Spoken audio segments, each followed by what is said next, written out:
国的人口将减少8亿。据报道，由于计划生育政策，中国的人口将从14亿减少到6亿。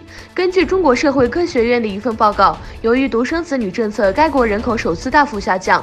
报告警告说，如果本世纪继续下降，人口可能会从14亿减少到6亿。该报告还指出，减少8亿可能导致经济和政治问题以及潜在的人口危机。著名拳手被捕。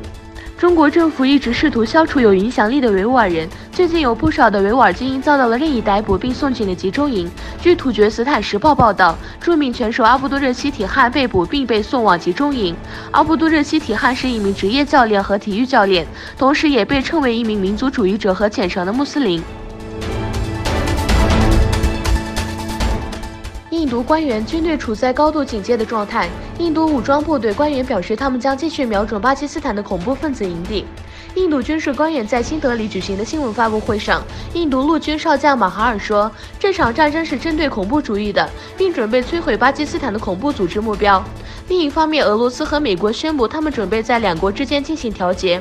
巴基斯坦总理伊姆兰汗表示，他将致电埃尔多安，要求他在减轻与印度的紧张局势方面发挥作用。美国总统唐纳德·特朗普周四表示，美国已100%地占领叙利亚达以沙的领土。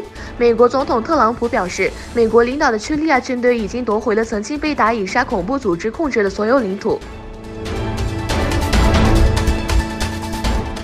联合国就委内瑞拉问题投票，中俄均否决，安理会分别就美国和俄罗斯提交的有关解决委内瑞拉威胁的决议草案进行投票表决，两个决议草案均未能获得通过。美国在国际观察员的监督下，在委内瑞拉举行选举的建议遭到俄罗斯和中国在联合国安理会的否决。另一方面，联合国安理会不接受俄罗斯关于委内瑞拉反对使用武力和干涉其内政的政治独立的提议。